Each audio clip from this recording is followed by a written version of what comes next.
खुदावंद अपने वादों में सच्चा है, बरहक है और हमेशा वो अपने लोगों से भलाई की बातें करता है, ऐसी बातें करता है जिनसे उनके ईमान की बढ़ती हो, ईमान उनका तरक्की करे। आमीन। मेरा और आपका खुदा वफादार है और वो हमेशा अपनी वफादारी को हमारी ज़िंदगी में जाहिर करता है। Praise the Lord. आज एक ख़ास मज़मून मेरे दिल में है।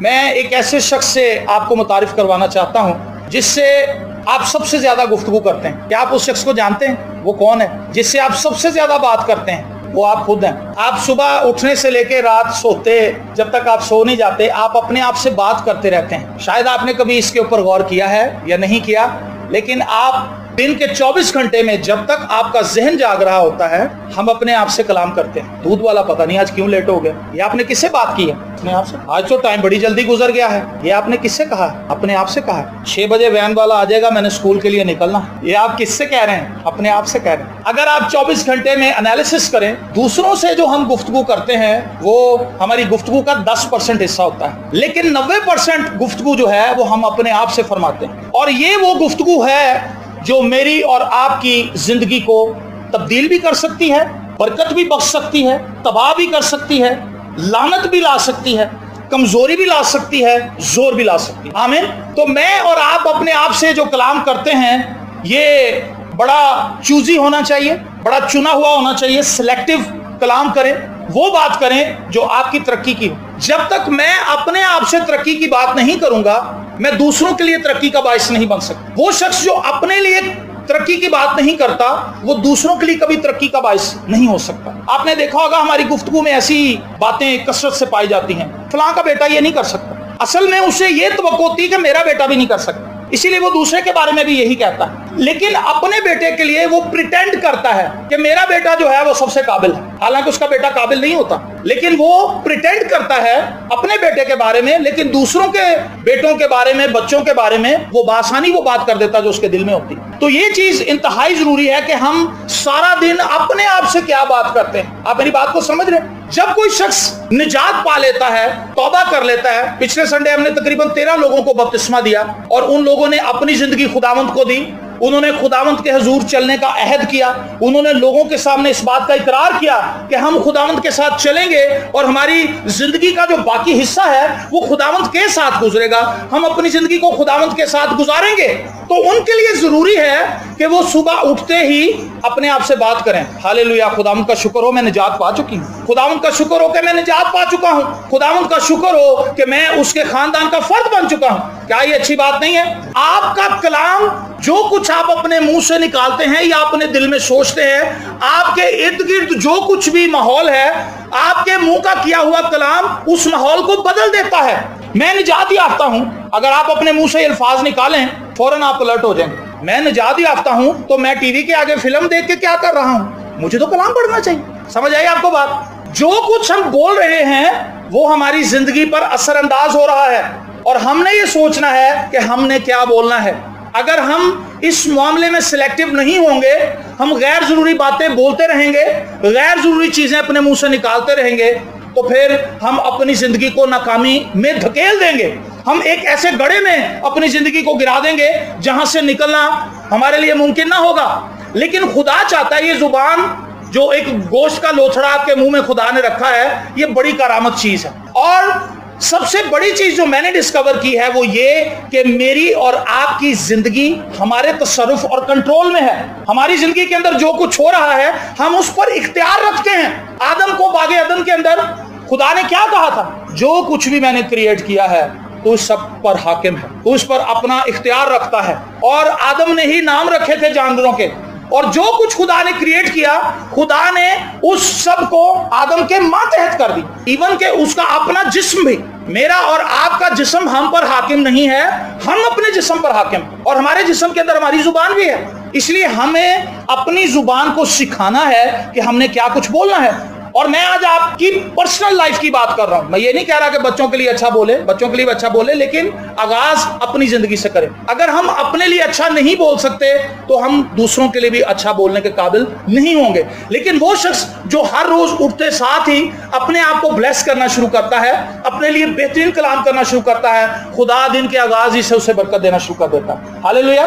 खुदावंद, मैं काम पे जा रहा हूं, कितने काली बिल्ली मेरे अगों ना लग जाए, कोई ऐसा बंदा टकराई जड़ा सही हो। क्या ये सही बात है? खुदावंद मैं ईमान रखता हूं कि मैं काम पर जा रहा हूं, तू मेरे साथ है, सबसे अच्छा बंदा तो आपके साथ है, सबसे अच्छी पर्सनैलिटी तो आपके साथ है, तो फिर आपको काली बिल्ली से क्या वास्ता, आपको लंगड़े कुत्ते से क्या वास्ता? एक भाई ने मुझे नई बात कही, काली बिल्ली का तो मैंने सुना था, उसने कहा अगर कोई कुत्ता लंगड़ाता हो और वो आपका रास्ता क्रॉस कर जाए ये मनहूस है। मैंने कहा भाई मेरे लिए कुछ भी मनहूस नहीं है, मेरे लिए अब सब कुछ ठीक है, मेरे लिए सब कुछ मुबारक है, क्योंकि लिखा है याकूब पर कोई अफसून नहीं चलता। मेरे पे तवीज गंडे नहीं चलने, मेरे पे कोई भी ऐसी चीज कारगर नहीं होगी जो दुश्मन मेरे खिलाफ चलाएगा, क्योंकि मेरा खुदा मेरे साथ है। लिखा है अगर खुदा हमारे साथ है तो कौन हमारा मुखालिफ?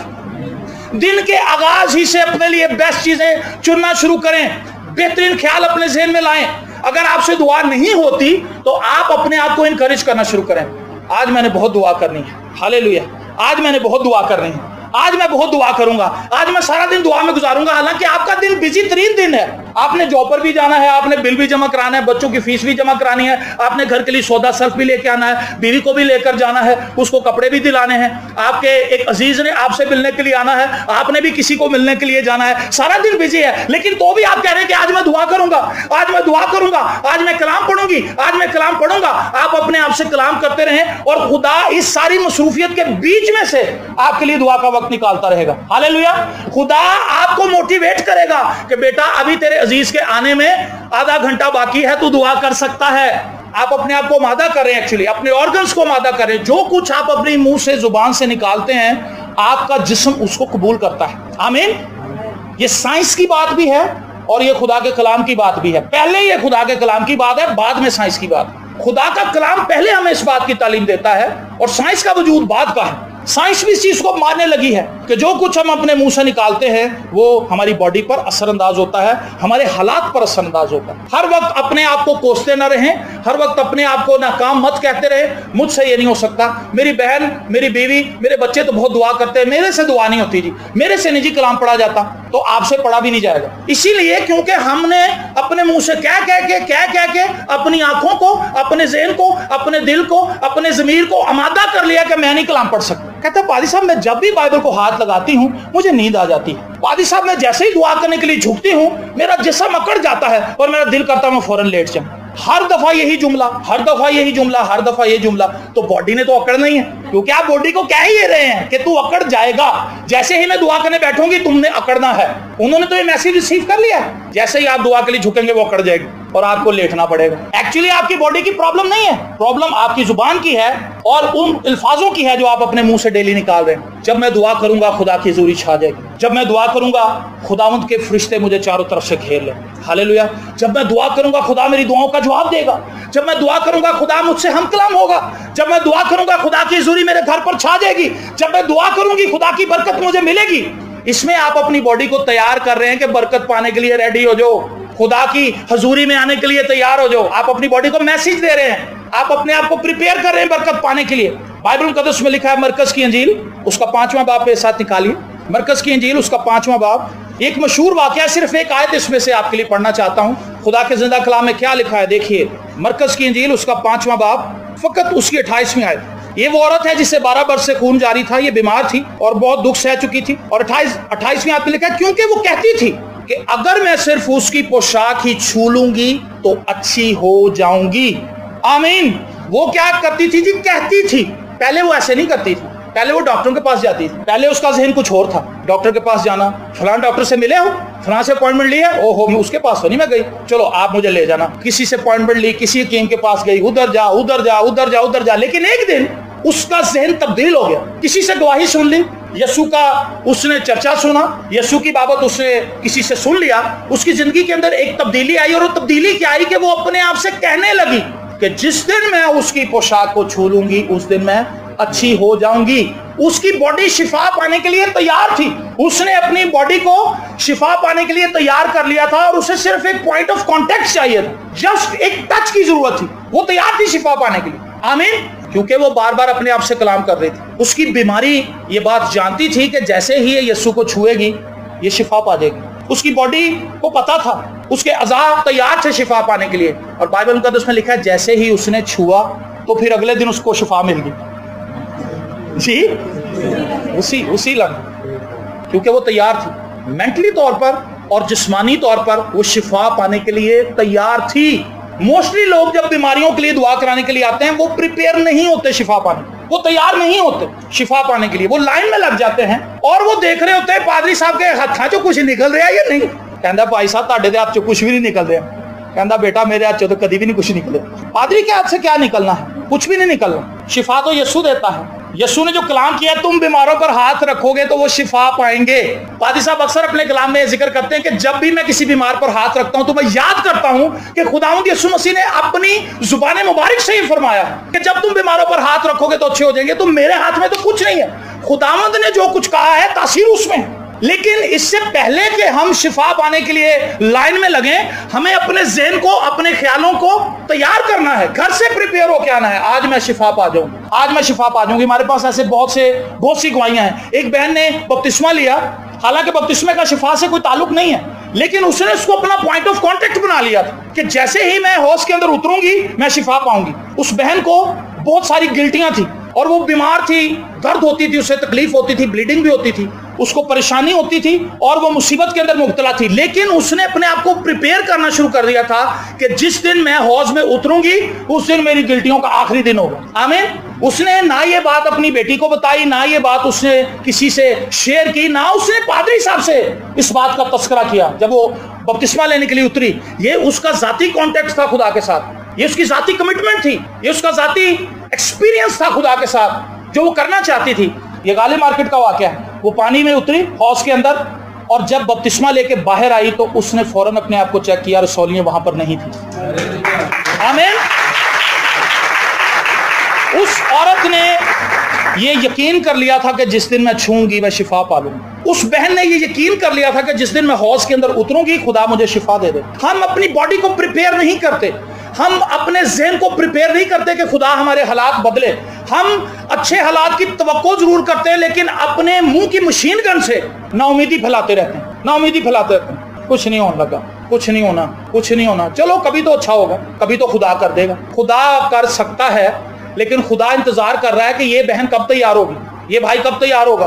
खुदा चाहता है हम अपने आप को प्रिपेयर करें। और मैंने इस चीज का तजर्बा किया है। मैंने अपनी लाइफ का एक बड़ा हिस्सा नाउमीदी में गुजारा है और शिकस्त मैंने अपनी लाइफ में देखी, हमेशा शिकस्ती देखी। और मैं जिस काम में भी हाथ डालता था मैं नाकामी होता था। और पै दर पै नाकामियों को देखने के बाद मेरा ये माइंड बन गया था कि मैं जहां भी जाऊंगा मैं नाकामी हूँ, और इसलिए मैं मुतवातिर बोलता रहता था अपने साथ। और मैं हर किसी चीज को फेस करने की बजाय छुपना ज्यादा अच्छा समझता था। ऐसे शख्स का माइंड बन जाता है, वो मुश्किलात को फेस करने की बजाय मुश्किलात से छुपने की कोशिश करता है, क्योंकि उसे पता होता है मैं सामना नहीं कर सकता। लेकिन वो शख्स जिसने मेंटली तौर पर अपने आप को तैयार कर लिया, खा उसके हाथ में कुछ भी ना हो, वो बिल्कुल खाली हो, उसको पता होता है कि खुदा मेरे साथ है और मैं ये कर गुजरूंगा। लास्ट बुध को मैं ये पैगाम सुना रहा था कि दाऊद के पास कुछ नहीं था, पूरी इस्राएल फौज के पास तलवारें भी थी, भाले भी थे, बर्छियां भी थी, तीर कमान भी थे, सब कुछ था। वो तैयार थे, उनके पास बख्तर भी था, जिर्रा भी थी, जूते भी उन्होंने पहन रखे थे, तैयारी थी पूरी। लेकिन दाऊद ने हत्या था। लेकिन फर्क क्या था, दाऊद मेंटली तौर पे प्रिपेयर था कि मैंने जाती जूलियत को मार देना है। उसने अपने ज़हन को कितनी बार ये बात बताई थी। जब उसने जाती जूलियत को देख लिया था, वो अपने आप से कलाम करना शुरू हो गया था, ये होता कौन है, इसने खुदा की इंसल्ट की है, खुदा के लोगों की इंसल्ट की है, मैं इसको छोड़ूंगा नहीं, मैं नहीं इसको छोड़ने वाला। वो इस चीज को लेकर साउल के महल में जाता है, साउल से इजाजत लेता है और फिर एक ही फायर करता है। आमीन। लिखा है उसने एक ही पत्थर से जाती जूलियत को गिरा दिया, हलाक कर दिया, मार दिया, शिकस्त दे दी। मैं और आप मेंटली तौर पर प्रिपेयर नहीं है जी बरकत पाने के लिए। मेंटली तौर पर जब तक हम प्रिपेयर नहीं होंगे, हम अपने आप से बेहतर कलाम नहीं करेंगे, हम कभी भी बेस्ट नहीं हो सकते। हम अक्सर अपनी बहन की गवाही सुनाते हैं, जोसेफिन की। बरकत उसके इर्द गिर्द थी, लेकिन वो रुकी हुई थी, उस तक नहीं पहुंच रही थी। वो क्या कहती थी, हम कब अपना घर बना सकते हैं, हम कब एसी ले सकते हैं, मेरे बच्चे कहां पढ़ सकते हैं, अच्छा हमारे पास कहां अपनी गाड़ी हो सकती। हालांकि उसका शौहर ड्राइवर है और नित नई गाड़ियों में फिरता है, लेकिन उसका अपना मानना यह था कि हमारी जाती गाड़ी कभी नहीं हो सकती। कई सालों से वो अपने जहन को इस चीज के लिए तैयार किए हुए थे कि हमारे लिए नहीं कुछ हो सकता। और जब तक वो इस चीज के लिए तैयार रही, कुछ भी नहीं हुआ, वाकई कुछ नहीं हुआ। और फिर एक दिन वो यहां पर आई तो पादी साहब ने गाइड किया कि बहन देख, अगर तू बरकत पाना चाहती है अपने कलाम को तब्दील कर, अपने लिए बरकत चाह, अपने बच्चों के लिए बरकत चाह, अपने बेटों के लिए, बेटियों के लिए, अपनी पूरी फैमिली के लिए। और वो हालात जिनको तू समझती है कि तब्दील नहीं हो सकते, अपनी जुबान से तो कहना शुरू कर कि हमारे पास भी गाड़ी होगी, हमारे पास भी एसी होगा, हमारे पास भी एक अच्छा घर होगा, सब कुछ बेहतरीन होगा। उसने कहना शुरू कर दिया, वो इस बात पर ईमान ले आई और उसने तब्दील किया अपने आप को। कहने लगी, बोलती रही और फिर चंद ही महीनों के अंदर इनकलाब आ गया उसकी लाइफ में। अब उसकी गाड़ी भी है, एसी भी है, घर भी है, बिजनेस भी है, सब कुछ अच्छा है। कैसे? खुदा को हमने एक्चुअली रोक रखा है। खुदा बरकत देना चाहता है, लेकिन खुदा किसी ऐसे शख्स को बरकत नहीं दे सकता जिसको ये पता ही ना हो कि ये मौजा खुदा ने किया। समझ आई आपको? कुछ लोग ठीक भी हो जाते हैं, शिफा भी पा जाते हैं, उन्हें ये पता ही नहीं चलता किस डॉक्टर की दवाई से मैं ठीक हुआ, क्योंकि वो 8 डॉक्टरों की दवाई खा रहे होते हैं। किस पादरी की दुआ से मुझे बरकत मिली, क्योंकि 8 पादरियों ने दुआ की थी। कंफ्यूज है, डॉक्टरों के मामले में भी कंफ्यूज है, पादरियों के मामले में भी कंफ्यूज है, चर्च के मामले में भी कंफ्यूज है, अपनी लाइफ के मामले में भी कंफ्यूज है। वजह क्या है? क्योंकि हमने अपने माइंड को एक जगह पर फोकस रखा ही नहीं है, हमने उसको भटकाया हुआ है। इसलिए जब हमें शिफा मिल जाती है तो गवाही भी सोचते हैं कि किधर चर्च जाकर गवाही देगी। समझ आ रही है आपको बात? ये क्या मामला है सारा?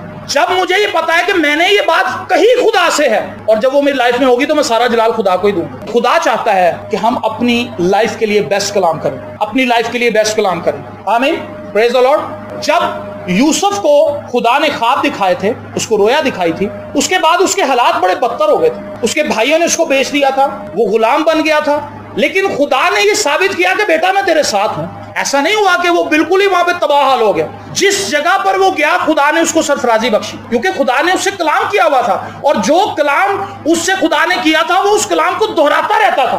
दैट्स व्हाई वो इतने साल जेल के अंदर खड़ा रहा ईमान पे। अगर वो अपने आप से कलाम ना कर रहा होता तो वो भाग जाता, वो दिल बर्दाश्ता हो जाता। बाइबल मुकद्दस में ऐसी कोई स्टेटमेंट नहीं लिखी कि यूसुफ दिल बर्दाश्ता हो गया, वो घबरा गया और वो खुदा से कहने लगा खुदा किस मुसीबत में फंसा दिया है। उसे ये पता था खुदा ने मेरे से कलाम किया है और मैंने इस कलाम को दोहराते रहना है। खुदा तूने मुझे ख्वाब दिखाए हैं, मैं जेल में हूँ, हालेलुया, मैं तेरी शुक्रगुजारी करता हूँ कि यहाँ पर भी मैं सरबराह हूँ। मैं तेरी तारीफ करता हूँ कि जेल का जो इंचार्ज है वो मुझ पर तकिया करता है, उसने सारा होल्ड मेरे हाथ में दे दिया है। इससे पहले पोतीफर के घर में था, पोतीफर के घर में भी पहले उसके कितने नौकर चाकर होंगे, उसका बड़ा बिजनेस था, बहुत कुछ उसके अंडर था, बहुत से नौकर उसके ताबे थे, बड़े मैनेजर्स उसके होंगे। लेकिन जब यूसुफ गया तो खुदा ने यूसुफ को सबसे ऊपर रख दिया और वो यूसुफ पर तकिया करने लगा। उसने अपना सब कुछ यूसुफ के ताबे कर। वो क्या रहा है? ये खुदा ने जो कलाम किया है, मुश्किल हालात में भी वो शख्स उस कलाम के ऊपर स्टैंड लिए हुए है, खड़ा हुआ है। और ज़बूर 105 में ये लिखा है कि खुदा का सुखन, खुदा का कलाम उसे आजमाता रहा।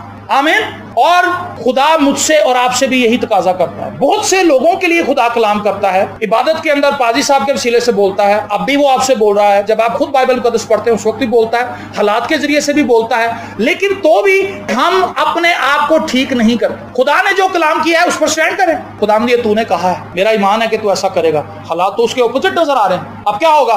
कुछ भी हो जाए, मुझे पता खुदा ने होना तो वो ये जो तूने कह दिया। और आप कहते रहे। यूसुफ कहता रहा, और एक दिन जो कुछ उसने देखा था एज इट इज उसी तरह उसने अपनी आंखों से देखा। क्यों?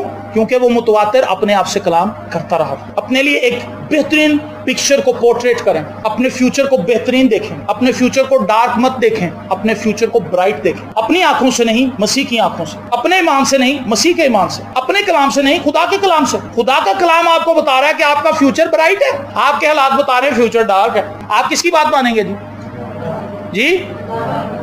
खुदा की। खुदा करे कि हम खुदा की बात माने, लेकिन ज्यादातर हम हालात की बात मानते हैं। हम हालात को देखते हैं, हम कहते हैं नहीं भाई ये मामला नहीं हो सकता। और सबसे बड़ी चीज जो आपको बताऊं, हम क्या करते हैं, हम कहते हैं कि खुदा का कलाम दूसरों की जिंदगी में तो पूरा हो सकता है, मेरी जिंदगी में नहीं हो सकता। हम कहते हैं दूसरों के लिए हो सकता है, मेरे लिए नहीं हो सकता, क्योंकि मैं तो ठीक हूं ही नहीं, मैं इस काबिल नहीं हूं कि मैं ये बरकत पा सकूं। लेकिन हम कब तक अपने आप से कहते रहेंगे कि मैं इस काबिल नहीं हूं? हम कभी भी इस काबिल नहीं होते कि हम खुदा से कुछ पा सकें। ये खुदा का फजल है, हमने सिर्फ इसका यकीन करना है कि खुदा ने जो कुछ तूने स्लीप पर कर दिया है उसके वसीले से मैं काबिल हो गया। आपके पास डिग्री आ गई जी, आमीन। आपके पास डिग्री है कि आप खुदा की तमाम चीजों को हासिल कर सके, क्योंकि खुदावंद यीशु मसीह का खून आपने अपने ऊपर लिया है। आपने खुदावंद यीशु मसीह को अपनी जिंदगी का बादशाह बना लिया है। आपने खुदावंद यीशु मसीह की मार को जो उसने मेरे लिए और आपके लिए खाई है तस्लीम कर लिया है कि खुदावंद ने मिली दुख सहा, उसने मिली जान दी और वो मेरे लिए ही तीसरे दिन मुर्दों में से जी उठा। अब अपनी वजह से नहीं, खुदावंद की वजह से मेरे पास ये अथॉरिटी है कि मैं उन चीजों को क्लेम कर सकूं। अपने लिए कलाम करना शुरू करें। दानियल जब शेरों की माद में उतरा था तो मैं सोचता हूँ वो क्या कह रहा होगा अपने आप से। वो जब शेरों की मांद में उतर रहा था तो उसका शेरों की तरफ शायद ध्यान भी नहीं। उसको ये पता था कि मेरा खुदा मेरे साथ है और मैं खुदावंद की इबादत करने की वजह से इस जगह पर फेंका गया हूं, और इससे पहले कि शेर मुझ पर हमलावर हों खुदा मेरी मदद के लिए आएगा। हालेलुया। और लिखा है खुदा ने अपना फरिश्ता भेज के शेरों के मुंह, फरिश्ते ने उनके मुंह पकड़े हुए। आमीन। किसके लिए मुंह बंद होते हैं? जो अपने लिए बेस्ट कलाम करता है और ईमान रखता है कि खुदा मेरे साथ। ये बड़े अजीबोगरीब वाकयात हैं बाइबल मुकद्दस के, लेकिन ये सही हैं। अगर हम ईमान रखें तो खुदा हमारी जिंदगी में भी यही काम कर सकता है। सिद्रक, मेशक और अबेदनगो को जब आग की भट्टी में फेंका गया, इससे पहले जब उनको पकड़ के लेके जा रहे थे तो जो बंदा फेंकने के लिए जा रहा था वो तो उधर ही जल के फ्राई हो गया। भाई उन्होंने सोचा होगा कि ये इधर ही गिर गया है, साढ़ा अंदर जाके की हाल होना। जी नहीं, वो ये नहीं सोच रहे थे। वो ये सोच रहे थे कि ये तो जल के मर गया, लेकिन हमने अंदर जाके खुदा की प्रस्तिश करनी, गीत गाने हैं। और जब वो अंदर पहुंचे तो इला ज़्यादा पहले ही बैठा होता। उन्होंने कहा खुदावंद तुसी आज ताड़े नाल मिल के प्रस्तिश करा हमें, और वो प्रस्तिश करने लगे, गीत गाने लगे। और लिखा है कि वहां पे बादशाह ने देखा कि 3 बंदे फेंके थे, चौथा कहां से आ गया है? ये तो कोई इलाज़ादा किसी शक्ल है इसकी। हम जब मुश्किलात को देखते हैं हम फौरन नेगेटिव बोलना शुरू करते हैं। एक दूसरे कहता तेनू मैं क्या सी ना थे ना ही, बीवी को कहता तेनू मैं क्या सी, तू तो मनती नहीं कोई गल लै ही ना थे, बेइज्जती हो गई। वो कहती तुहानू भी तो मैं क्या सी कि तुसी सवेरे ही उधर चले जाओ, तुसी भी दोपहर ही आए हो, हुण वो भी आ गए।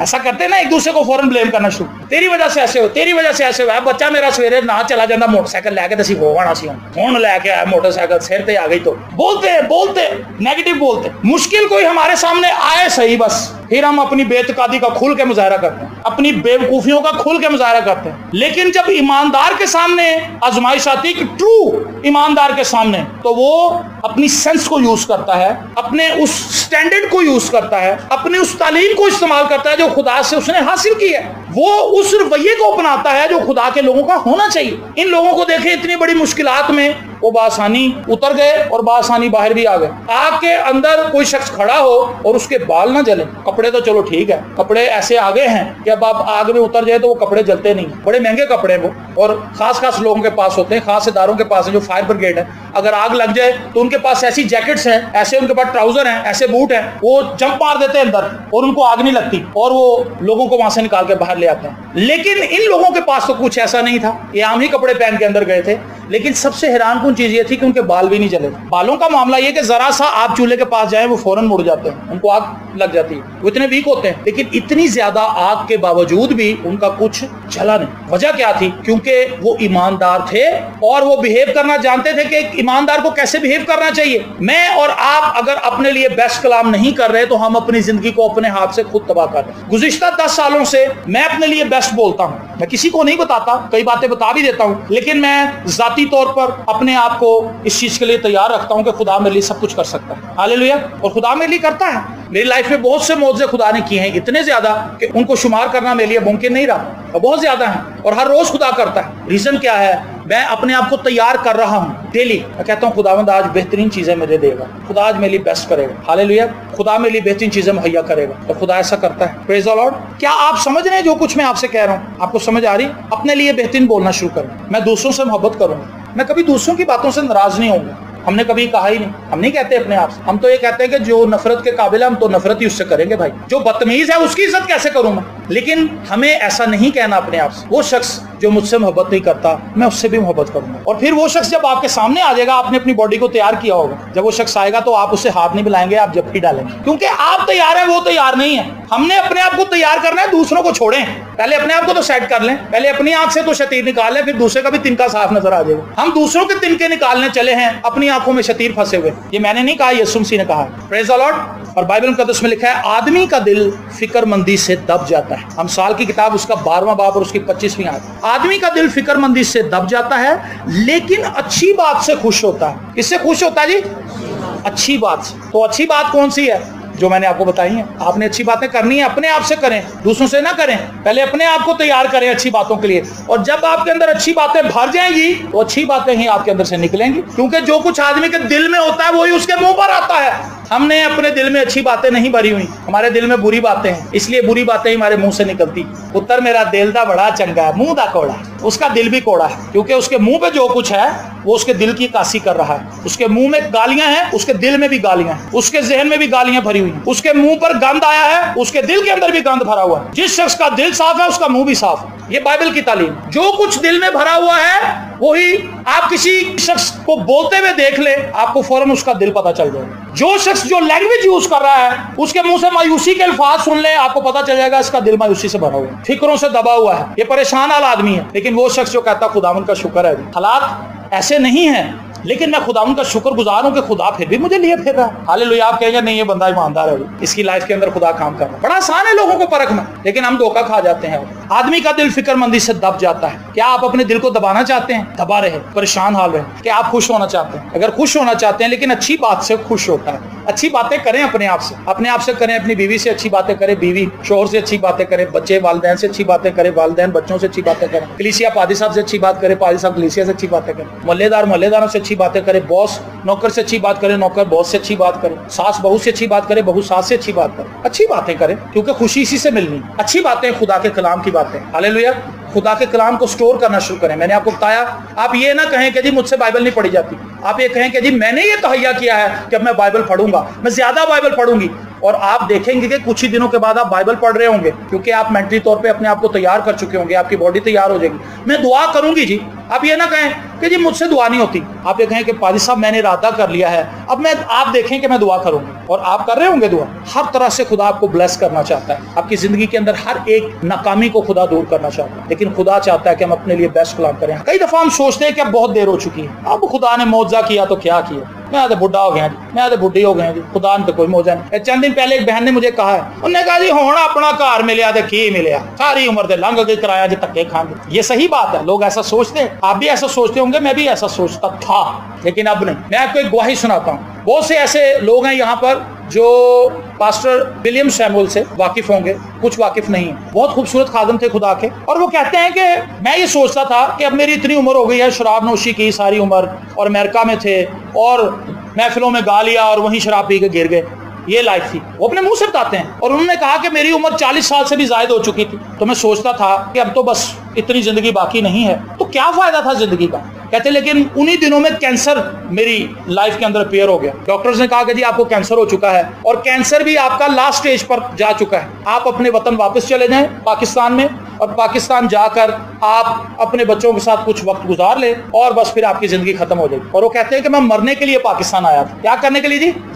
मरने के लिए पाकिस्तान आया था। लेकिन उनकी मिसेज जो थी वो दुआ गो थी, और उन्होंने सबने मिलकर दुआ की, और खुदावंद ने इस तौर से काम किया कि खुदावंद ने उस इबादत के दौरान जो वो उस शख्स के लिए कर रहे थे, वो कहते हैं कि जब दुआ खत्म हुई आमीन कहेगी तो मुझे बड़ी वॉमिट आई, और उस वॉमिट के अंदर ऐसे था जैसे गोश्त के लोथड़े थे, वो सारा कैंसर था। और कहते हैं कि वो वॉमिट के जरिए कैंसर बाहर आ गया, और कई महीनों से मैंने खाया कुछ नहीं था, वो बताते हैं। लेकिन उन्होंने कहा कि फौरन मुझे भूख लगी, और मैंने अपने मिसेज से कहा कि मेरे लिए सूप लेके आओ, कोई इस टाइप की चीज, ताकि मैं उसको पीऊं, मुझे भूख लगी है। और वो कहते हैं मैं 2 सूप के बड़े बॉल पी गया। लेकिन उस शख्स की जिंदगी के ताल्लुक से हैरान कौन चीज मैं आपको बताना चाहता हूं कि वो शख्स जो ये समझता था कि अब इतनी मेरी उम्र हो गई है, अब खुदा के पास भी आ गया हूं तो क्या है। लेकिन मैं आपको बताऊं कि जब वो खुदावंद के पास आया, उससे अपनी जिंदगी खुदावंद को दी, खुदावंद ने उसकी जिंदगी में मौजा किया, उस शख्स ने मुकम्मल तौर पर अपनी जिंदगी खुदा को दे दी, तो उसकी जिंदगी के जो बाकी साल थे उसमें खुदा ने इतनी रूहें उसके वसीले से बचाई कि आप यकीन नहीं कर सकते। जो लोग उन्हें जानते हैं उनकी खिदमत से वाकिफ हैं। खुदा कम से कम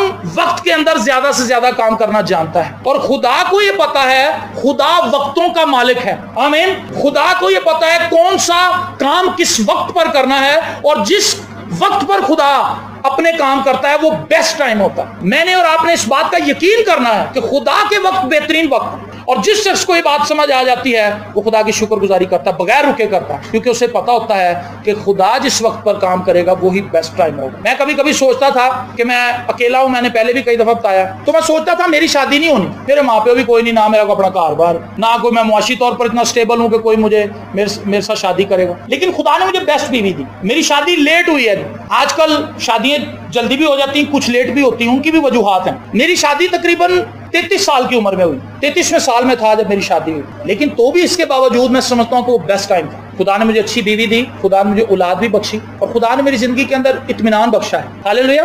और खुदा चाहता है कि हम में से हर एक शख्स खुदा के बेहतरीन वक्त का इंतजार करे। आप एक बात याद रखें, खुदा कोई चीज वक्त के बाद नहीं देता और कोई चीज वक्त से पहले नहीं देता, खुदा टाइम पे देता है। यीशु मसीह जब काने गलील में मैं खत्म हो गई तो वहीं बैठे हुए, लेकिन यीशु मसीह ने मैं नहीं बनाई। किसी को भी पता नहीं था, यीशु को पहले ही पता था कि मैं मुकनी। जो लोग मैं दे रहे थे उन्हें भी नहीं पता था, उनकी कैलकुलेशन इतनी नहीं थी कि जितने लोग बैठे हुए हैं ये पी लेंगे और खत्म हो जाएगा और ये अभी यहाँ पे मुश्किल खड़ी होनी है, लेकिन यीशु को पता था। खुदा ने यीशु मसीह चुप करके बैठे हुए और यीशु की माँ आई फौरन बताने के लिए कि शायद मेरे बेटे को पता नहीं। उसने कहा इनके पास मैं खत्म हो गई। यीशु ने कहा मुझे पता है, लेकिन अभी मेरा वक्त नहीं आया, ये वो वक्त नहीं है। और टाइम गुजरता गया, वहां पर लोग एक दूसरे को कहने लगे मैं मुक गई। पता लगा जो मैं मुक गई। एक कहने लगा मैं पहले क्या सी तुसी थोड़ी मंगाई। कुछ और करते करते लोगों ने एक दूसरे कहना शुरू किया यीशु खामोश है। और एक टाइम पे खुदा यीशु मसीह ने कहा मटकों को पानी से भर। और फिर उन्होंने क्या किया जी? कुछ भी नहीं किया, लोगों को दिया जाए, बस इतनी सी बात होती। खुदा वक्त पे करता है और बड़ी आसानी से वो काम हो जाता है, लेकिन हम वक्त से पहले करने के लिए इतनी कुछ जतन कर लेते हैं, लेकिन काम वो फिर भी नहीं होता। इसलिए हमें खामोशी से अपने आप को तैयार करते रहना। खुदा मुझे पता है तू मेरी जिंदगी की फिक्र करता है, खुदा मुझे पता है तू मेरी जरूरियात से वाकिफ है, तू मेरी लाइफ के एक एक पहलू को जानता है। तुझे पता है कि मेरी जिंदगी में क्या मसाइल चल रहे हैं, मैं किन किन बातों के लिए दिल बर्दाश्ता हूं, मैं किन किन बातों के लिए दुखी हूं, मैं किन किन बातों के लिए आजमाइश के अंदर हूं, लेकिन मुझे पता है कि तू मेरे साथ। हालेलुया। और लिखा है अगर हम बेदिल ना होंगे तो ऐन वक्त पर काटेंगे। खुदा आपको बरकत दे।